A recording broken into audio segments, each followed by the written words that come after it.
ഇന്നലെ CR7 goal അടിച്ചില്ല. Cristiano Ronaldo എന്ന താരം ഗോൾ അടിച്ചില്ലെങ്കിൽ പിന്നെ ട്രോള് മൊത്തം ക്രിസ്ത്യാനോ റൊണാൾഡോന്റെ തലയിലാണ്. അതായത് ആ കളി കഴിഞ്ഞിട്ട് ആ പ്ലക്കാർഡ് ഒന്ന് എടുത്തുകൊണ്ട് പോയാൽ മതിയായിരുന്നു റൊണാൾഡോനെ എന്നൊക്കെയാണ്. ഇപ്പം എല്ലാ കളിയിലും ഒരു സൂപ്പർ സ്റ്റാർ താരത്തിന് ഗോൾ അടിക്കാൻ പറ്റുന്നില്ല.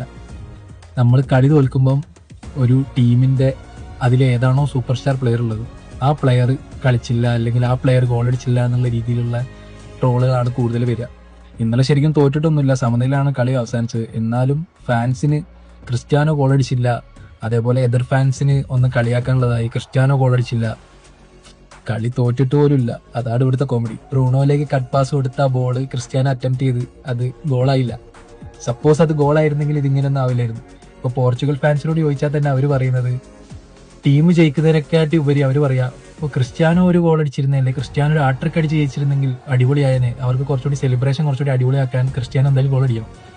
സോ പുള്ളി ഗോൾ അടിക്കാൻ വേണ്ടി മാക്സിമം എഫേർട്ട് ഇടാൻ നോക്കി, പക്ഷെ നടന്നില്ല. ടീം കളിച്ചിട്ടില്ല, മിഡ്ഫീൽഡ് നല്ല പാസസ് വന്നിട്ടില്ല, അതാരും ശ്രദ്ധിക്കുന്നില്ല. എന്തായാലും ആദ്യത്തെ കളി കഴിഞ്ഞിട്ടുള്ളൂ. പോർച്ചുഗൽ എന്തായാലും തിരിച്ചു വരുമെന്ന് നമുക്ക് പ്രതീക്ഷിക്കാം.